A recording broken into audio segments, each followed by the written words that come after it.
Internet को तीन हिस्सों में बांटा जाता है: सरफेस वेब, डीप वेब और डार्क वेब।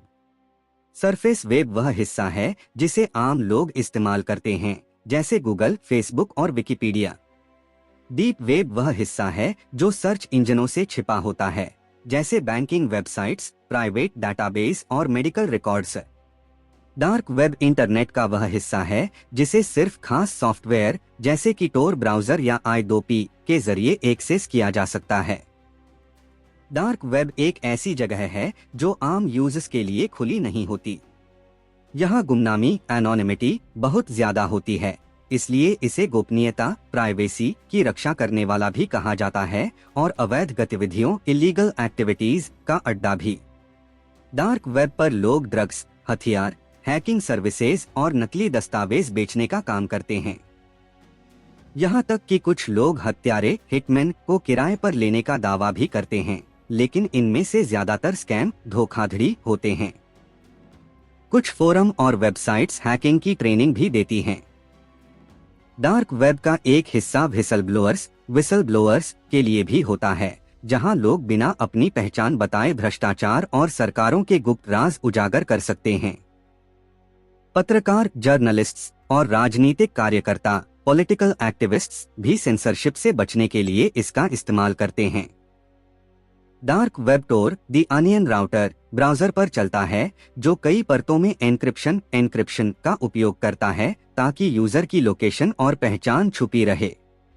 जब कोई व्यक्ति tor पर ब्राउजिंग करता है तो उसका डेटा दुनिया के अलग अलग सर्वरों, नोड्स से होकर गुजरता है, जिससे उसकी ट्रैकिंग मुश्किल हो जाती है।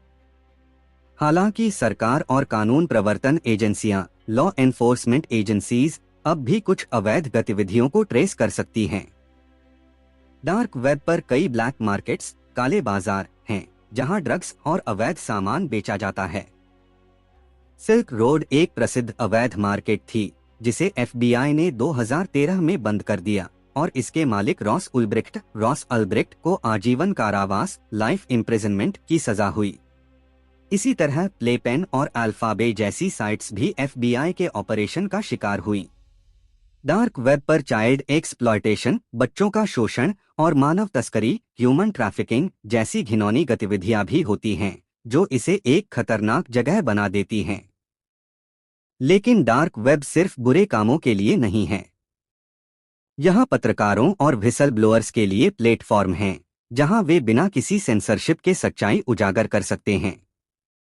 कुछ लोग इसका इस्तेमाल अपनी गोपनीयता, प्राइवेसी बनाए रखने के लिए करते हैं, खासकर वे जो उन देशों में रहते हैं जहां इंटरनेट पर सरकार की सख्त निगरानी, गवर्नमेंट सर्वेलेंस होती है।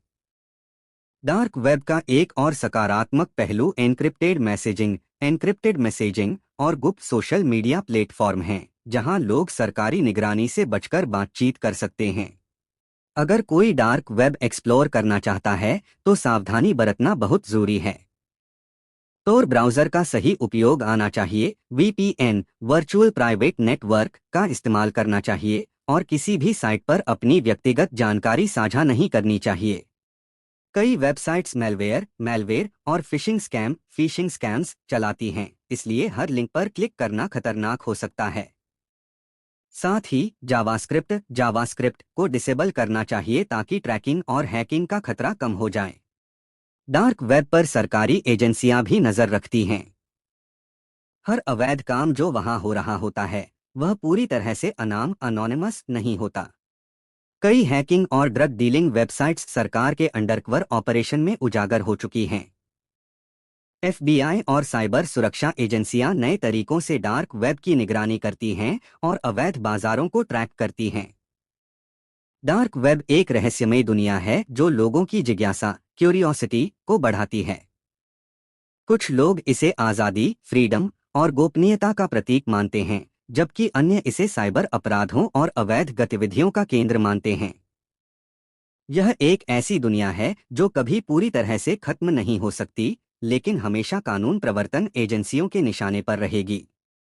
इसे एक्सप्लोर करने का फैसला हर व्यक्ति का अपना होता है, लेकिन बिना जानकारी और तैयारी के डार्क वेब में घुसना बहुत बड़ा जोखिम साबित हो सकता है।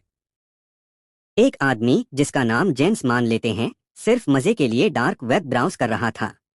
उसने स्नफ वीडियो, ऐसी वीडियो जो असली यातना या हत्या दिखाती हैं, के बारे में सुना था, लेकिन उसे यकीन नहीं था कि ये सब असली होता है या सिर्फ नाटक। एक दिन उसे एक फोरम पर एक गुप्त लिंक मिला जो द रेड रूम का निमंत्रण था। शुरुआत में सब सामान्य लगा। जिज्ञासा में आकर उसने लिंक पर क्लिक कर दिया और एक चैट रूम खुल गया। स्क्रीन पर एक काउंटडाउन चल रहा था। लाइव शो 10 मिनट में शुरू होगा। साथ ही एक मैसेज आया, खेल में आपका स्वागत है, आप बोली लगाकर भाग ले सकते हैं। अब उसे समझ आया कि ये कोई सामान्य वीडियो स्ट्रीम नहीं, बल्कि एक लाइव टॉर्चर इवेंट था, जिसमें लोग क्रिप्टोकरेंसी के जरिए यह तय करते थे कि पीड़ित के साथ क्या किया जाए। काउंटडाउन खत्म हुआ और जैसे ही काउंटडाउन खत्म हुआ, एक लाइव वीडियो स्ट्रीम शुरू हो गई। स्क्रीन पर एक कमरा दिखाई दिया जिसमें लाल रोशनी फैली हुई थी। कमरे के बीच में एक आदमी कुर्सी से बंधा हुआ था और उसके चारों ओर कुछ लोग मास्क पहने खड़े थे। स्क्रीन के नीचे एक चैट बॉक्स चल रहा था जिसमें लोग भयानक कमेंट कर रहे थे। इसके हाथ जला दो, इसकी टांग तोड़ दो, चीखने दो इसे। अचानक स्क्रीन पर एक डरावना मैसेज आया।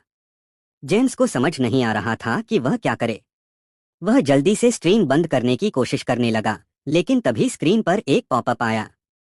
तुम्हें चुन लिया गया है, हम तुम्हें देख रहे हैं। उसका दिल जोर जोर से धड़कने लगा। उसने तुरंत अपना लैपटॉप बंद कर दिया, लेकिन कुछ देर बाद उसके फोन पर एक अनजान मैसेज आया। तुम्हें नहीं जाना चाहिए था, अब हम तुम्हारे पास आ रहे हैं। डर का साया। वह इतना घबरा गया कि उसने अपने घर के सभी कैमरे चेक किए और तुरंत पुलिस को सूचना दी। पुलिस ने उसके सिस्टम की जांच की, लेकिन उन्हें कोई ठोस सबूत नहीं मिला। लेकिन अगले कुछ दिनों तक उसे ऐसा महसूस होता रहा कि कोई उसका पीछा कर रहा है।